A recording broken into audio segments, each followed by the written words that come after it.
Louisiana Congressman and House Minority Whip Steve Scalise. Congressman, it's great to see you this morning. Thanks very much for being here. What is your assessment of Ukraine now saying, look, we want an equal part of Europe. We want to be part of Europe and be an equal part member of Europe.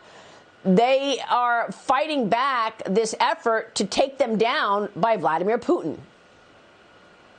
Yeah, good morning, Maria. And look, what President Zelensky has done and the people of Ukraine have done, I think they've inspired all of Europe and all of the world, everybody who believes in freedom and people that just want to defend themselves. The way that they're doing it so bravely, pushing back Putin under a mass assault, is something that we all should support, not just appreciate and applaud, but support. He needs assistance. He needs additional help. You know, I've talked to some people in Parliament over the last few days, some other military leaders about things that they need. They asked months ago for Stinger missiles, for example, so they can have surface-to-air capability. You wouldn't see all this carpet bombing right now if President Biden had given them that aid months ago. But in the meantime, we've got to get them everything that we can now. But something else we need to do, Maria, and you and I have talked about this, we've got to cut off Putin's financing of this war, and a large part of that is oil that, frankly, President Biden gave him leverage on by cutting off the spigots in America. There are many specific actions that I've called on President Biden to reverse, things that President Biden did in the last year that have given Putin more leverage. And by the way, with oil over $100 a barrel now, if we could reverse some of these things, it would take money out of his pocket. He's probably making over $60 billion additional dollars for his war efforts against Ukraine by a higher price of oil. It's time for President Biden to step up and open up American energy, if for no other reason than to undermine Putin's leverage and taking away his financing capabilities that he's using to fund this war. Well, I mean, that's what I'm trying to better understand right now, Congressman. We are in a 6th day of fighting in Ukraine, and we are still, as a country, the United States, importing oil from Russia. You've got to explain this to me. Is there anything you can do as an elected official to change this situation? I mean, not only is the U.S. reliant on Russia, at the same time that it's saying Russia is so bad, stand with Ukraine. I mean, not only are we importing oil from Russia, but we also have Russia as the mediator, acting on the U.S.'s behalf in the Vienna talks, trying to get the United States back into this Iran deal. And we're in a Maria, 6th day of fighting. Will anything change? Maria, this is insane. And this is where we need to be calling out the administration. Again, President Biden is acting like he's all supportive of Ukraine, that he's standing up to Putin. He hasn't stood up to Putin. Exactly. He's handed Putin the checkbook, the financing tools to fund this war. He look, just a few weeks ago, President Biden put a ban, a freeze on all new oil and gas permits, all of them. This is after the federal courts pushed back on his cost of carbon limited a federal lands ban that he put in place. He went even wider with it. We've got to call him out. I've called him out to reverse these policies immediately. You don't support the people of Ukraine if you're funding the guy, Putin, who is invading Ukraine, if you're funding his war, which you're doing by importing oil because he shut off American energy. Open up American energy. They keep talking about carbon. What's the carbon footprint of this war? What's the carbon footprint of Russian oil? It's higher than American oil. We actually have better standards. Well, that's a very good point. We should be making all of our energy and exporting to our friends and not taking in any from Russia. Yeah.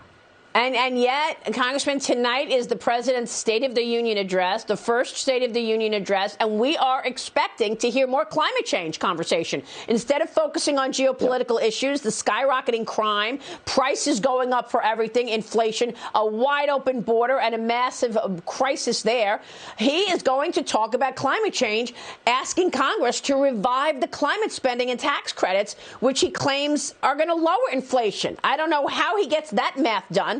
And he is also speaking tonight as his poll numbers plummet.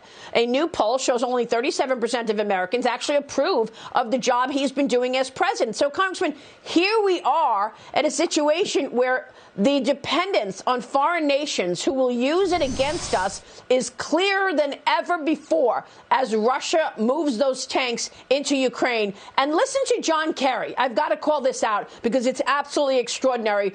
Here's what John Kerry is thinking about, even as Vladimir Putin puts his nuclear troops on high alert. Watch this. So I hope President Putin will help us to stay on track with respect to what we need to do for the climate. Stay on track, Congressman. My God. Yeah. John Kerry, could he have a more of a tin ear right now? I mean, what parallel universe is he living in? And by the way, what's the carbon footprint of John Kerry flying around the world talking about global warming on private jets and begging Putin to help us? Look, we should be standing up to Putin. I've called on President Biden to reverse all of his anti-American energy policies and stop relying on Putin. If any of your strategy as the United States president involves Vladimir Putin, will you help us fill in the blank?